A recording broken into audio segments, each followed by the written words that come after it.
Hello ആൾ, എന്താണ് എല്ലാവരുടെ വിശേഷം? എല്ലാവരും ഓക്കെ അല്ലേ? നമ്മുടെ ഈ റോസ് വളർത്തലിലെ ഏറ്റവും പ്രധാനമായിട്ടുള്ള സംഗതി വളം കൊടുക്കുന്നതാണ് എന്നായിരിക്കും നമ്മളിൽ പലരുടെയും വിചാരം. എന്നാൽ അങ്ങനെയല്ല. വളം നമുക്ക് മാസത്തിലൊരു തവണ കൊടുത്താൽ മതി. അതല്ലെങ്കിൽ നമുക്ക് 2 ആഴ്ച കൂടുമ്പം ഒരിക്കൽ മാത്രം കൊടുത്താൽ മതി. പക്ഷേ നമ്മൾ അതിനേക്കാളും പ്രധാനമായിട്ട് ചെയ്യേണ്ട ഒരു സംഗതിയുണ്ട്. പെസ്റ്റിസൈഡ് സ്പ്രേ ചെയ്ത് കൊടുക്കുക എന്നുള്ളൊരു കർമ്മം.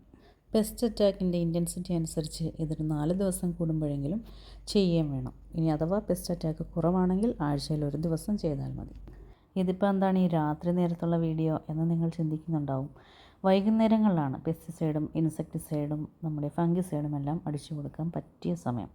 അപ്പോൾ രാത്രി മുഴുവൻ ഇരുന്ന് ആ ചെടികൾ അത് വർക്ക് ചെയ്യുകയും അത് നല്ല രീതിയിൽ ചെടിക്ക് എഫക്റ്റ് ആവുകയും ചെയ്യും. എന്നാൽ പകൽ സമയത്ത് രാവിലെയോ അല്ലെങ്കിൽ ഉച്ചയ്ക്കോ ഒക്കെ കൊടുത്തു കഴിഞ്ഞാൽ ഈ വെയിലിൻ്റെ കാഠിന്യം കൊണ്ട് അത് വേഗം പ്ലാന്റ്സിൽ നിന്നും ഡ്രൈ ആയി പോവുകയാണ് ചെയ്യുന്നത്. അത് നമ്മൾ അടിച്ചു കൊടുക്കുന്നത് കൊണ്ട് യാതൊരു പ്രയോജനവും ഉണ്ടാകുന്നില്ല.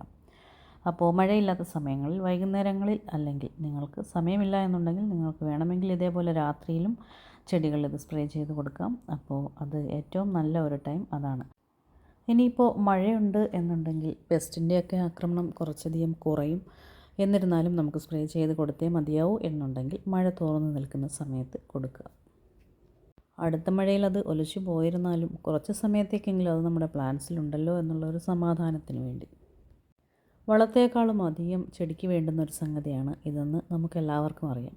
അപ്പോൾ കൃത്യമായി ഇത് കൊടുത്താൽ മാത്രമാണ് നമ്മുടെ പ്ലാന്റ് ആരോഗ്യത്തോടെയും ഉന്മേഷത്തോടെയും നല്ല ഫ്രഷായിട്ടും നിൽക്കുന്നത് നമുക്ക് കാണാൻ സാധിക്കുകയുള്ളൂ. അതല്ല എന്നുണ്ടെങ്കിൽ പലരും പരാതി പറയുന്നത് പോലെ, സങ്കടം പറയുന്നത് പോലെ തളിരുകൾ കരിഞ്ഞും മൊട്ടുകൾ കൊഴിഞ്ഞും ഇലകൾ ചുരുങ്ങിയുമൊക്കെ കാണപ്പെടും. നമ്മളിപ്പോൾ കാണുന്നത് ഞാൻ ടെറസ് ഏരിയയിൽ വെച്ച പ്ലാന്റ്സ് അല്ല. ഇത് നല്ല രീതിയിൽ പെസ്റ്റ് അറ്റാക്ക് കൊണ്ട് ഒരുപാട് മുട്ടുകളെല്ലാം കരിഞ്ഞും ഇലകൾ ചുരുങ്ങിയുമെല്ലാം നിന്ന ഒരു പ്ലാന്റാണ്. അപ്പോൾ അത് ഒരുവിധമെല്ലാം കട്ട് ചെയ്ത് പ്രൂൺ ചെയ്ത ശേഷം ഇത് നമ്മൾ ഒരു പെസ്റ്റിസൈഡ് അടിച്ചു കൊടുക്കുകയാണ്. ഇത് എക്സോഡസ് അല്ല, ഇതൊരു കെമിക്കൽ പെസ്റ്റിസൈഡാണ്. എക്സോഡസ് കൊണ്ടൊന്നും നിൽക്കാത്തത് കൊണ്ടാണ്.